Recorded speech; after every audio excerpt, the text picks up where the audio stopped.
নমস্কার বন্ধুরা, ঘরোয়া রেসিপি কিচেনে আপনাদের স্বাগত জানাই। আশা করি আপনারা সকলেই ভালো আছেন। আজকে আমি আরেকটি দারুণ রেসিপি নিয়ে আপনাদের সামনে হাজির হয়েছি। রেসিপিটি হলো দই ইলিশ ভাপা। আমরা তো অনেকেই অনেকভাবে ইলিশ মাছ খেয়েছি, ইলিশ মাছের ভাপাও খেয়েছি, কিন্তু একবার এইভাবে দই ইলিশ ভাপা আপনারা করে খেয়ে দেখবেন, খুব সুন্দর হয় খেতে। আর ইলিশ মাছ কে না ভালোবাসে, প্রত্যেকটা বাঙালির ঘরেই ইলিশ মাছ খুব প্রিয়। তাই আমি যেভাবে এই রেসিপিটি তৈরি করছি, আপনারা একবার এইভাবে রেসিপিটি তৈরি করে দেখবেন। এবার দেখুন আমি রেসিপিটি কিভাবে শুরু করছি। দই ইলিশ ভাপার জন্য আমি কতগুলো ইলিশ মাছ নিয়ে নিয়েছি। এবার সবার প্রথমে এই ইলিশ মাছগুলোর মধ্যে আমি একদম অল্প পরিমাণে হলুদ দেব, একদম অল্প পরিমাণে একটু হলুদ দিলাম। আর ইলিশ মাছের পরিমাণ অনুযায়ী আমি একটু লবণ দিয়ে দিলাম। এবার দিয়ে এটাকে আমি 10 থেকে 15 মিনিট খুব ভালো করে মেখে রেখে দেবো। আমি একটা বাটি নিয়ে নিয়েছি। এবার মাছের পরিমাণ অনুযায়ী আমি এখানে মশলাগুলো নিয়ে নেব। এখানে আমি এই চামচের 1 চামচ, এই যা হাফ চামচ মানে 1.5 চামচ কালো সর্ষ দিলাম, ঠিক সম পরিমাণ 1.5 চামচ এই হলুদ সর্ষে দিলাম, আর 1.5 চামচ পোস্ত দিলাম। এবার তার সাথে আমি এই যে এখানে 7-8টা কাঁচা লঙ্কা আছে। এবার এগুলো আমি সমস্তটা শিলে বেটে নেব। আর এখানে আমি 200 গ্রাম মতো টক দই নিয়েছি। টক দইটা আমি খুব ভালো করে এটা দিয়ে ফেটিয়ে নিয়েছি, খুব ভালো করে ফেটিয়ে নিয়েছি। এবার সবার প্রথম আমি এই মশলাগুলো রেডি করে নিচ্ছি। আমি সর্ষেটাকে খুব ভালো করে ধুয়ে তারপরে শিলে নিয়ে নিয়েছি। আর আমি এর মধ্যে সামান্য একটু হলুদ দিয়ে দিলাম আর একটু লবণ দিয়ে দিলাম। তাতে কি হবে, সর্ষেটা কোনো মতেই তেতো হবে না।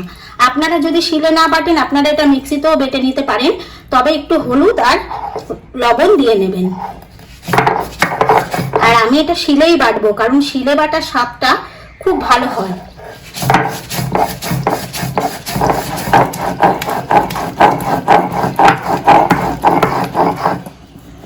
দেখুন আমার মশলাটা বাটা সম্পূর্ণ রেডি হয়ে গেছে। এবার আমি এটা তুলে নিচ্ছি।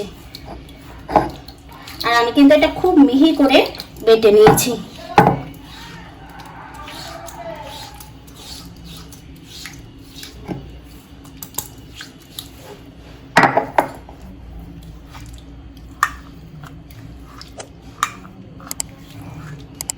মাছগুলোর মধ্যে আমি খুব ভালো করে 10 থেকে 15 মিনিট সময় ধরে নুন হলুদ মাখিয়ে রেখে দিয়েছিলাম।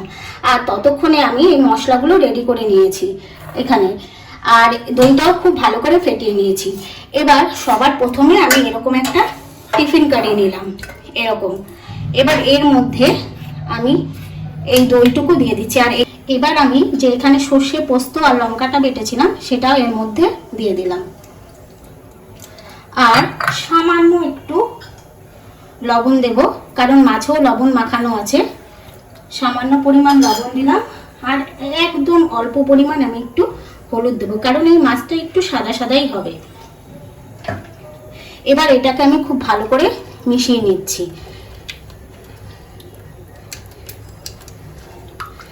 আমি হাত দিয়ে খুব ভালো করে মিশিয়ে নিলাম। এবার আমি যে এই মাছগুলো আছে, মাছগুলো এক এক করে এর মধ্যে দিয়ে দিচ্ছি। দিয়েও মাছগুলোকে খুব ভালো করে এভাবে মিশিয়ে নেব। তারপরে আমি এই মশলাটার সাথেও এরকম ভাবে 10 মিনিট মতো রেখে দেব। তাতে কি হবে, এটা মাছটা অনেকটা ভালো মতো, এই মাছের মধ্যে অনেকটা ভালো মতো সব মশলা টশলা সব ঢুকে যাবে।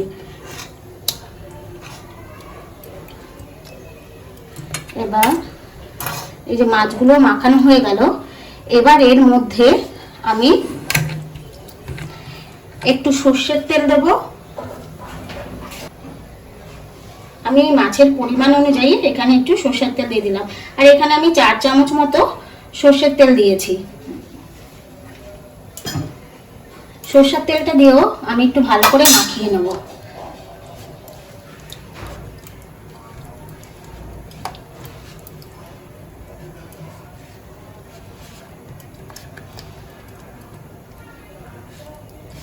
সর্ষের তেলটা দিয়েও আমি খুব ভালো করে মাখিয়ে নিয়েছি।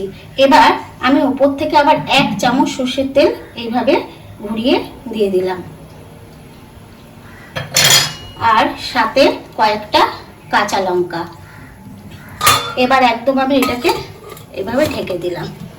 এবার এটাকে আমি 10 মিনিটের জন্য এইভাবে রেখে দেবো।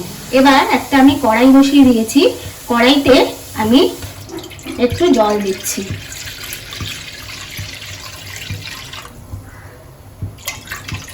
আমি প্রায় হাফ মগ মতো জল দিলাম। এবার এই জলের মধ্যে আমি একটা এরকম স্ট্যান্ড বসিয়ে দিলাম, দিয়ে